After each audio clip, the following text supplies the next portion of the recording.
Good morning and welcome to this Feast of the Holy Family, the first Sunday of the Easter Octave. On this Feast of the Holy Family, I'm aware that this year circumstances have forced many families to spend time apart from each other. Perhaps this is a time to stop and reflect on what it really means to be a family.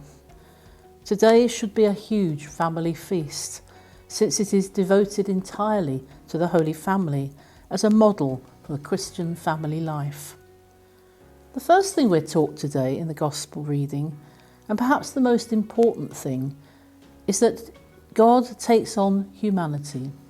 He becomes one of us. He is forever linked, the Son of God and human beings, and brings us into one true family. So that now, in a sure way, we can say, Our Father. The Father is God, and God loves us, as a father loves his children. And the first lesson he teaches us is that basically we are in need, just like a little child. We're in need of love. We're in need of people. And most of all, we are in need of God.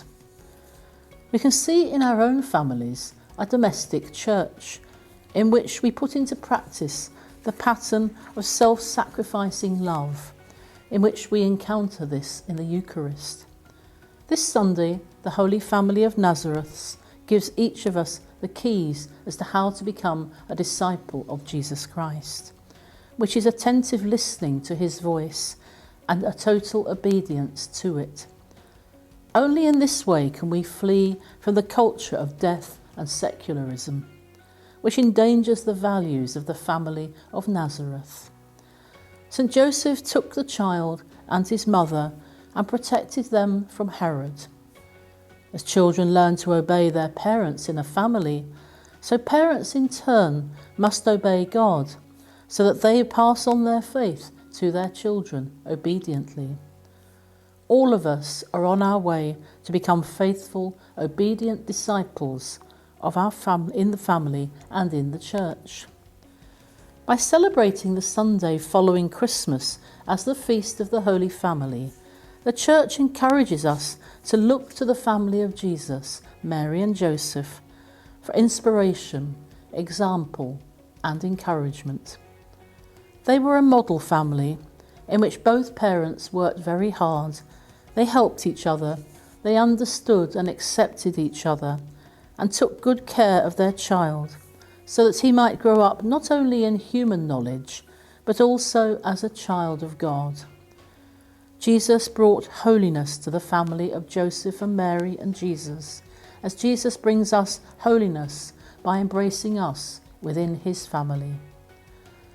Let's also extend the boundaries of our family. The homeless man or woman today in the streets of the big cities, fighting the cold and the snow, are also part of our family. The drug addict in a den or living in fear and aloneness this day is a member of our family. The sick person, dying, alone and dirty, even obnoxious, is a member of our family. The person sitting in a prison cell, for whatever reason, is also a child of God, and as such, according to St. John, is also a member of our family.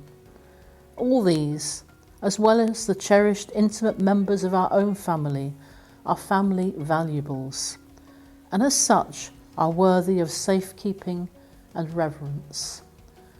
Perhaps this year, during the time of all the restrictions and isolation, being part of a family has somehow become so much more important to us.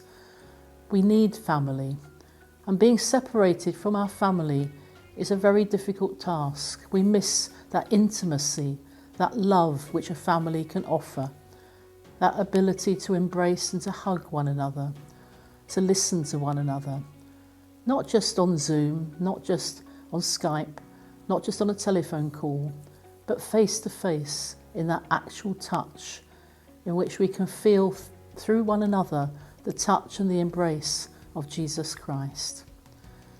May your families be blessed in this coming year, And may it not be too long before we can all be together again as one family to celebrate together the greatness of this gift to us, the little domestic church that we actually live out every day in our families at home. Thank you very much.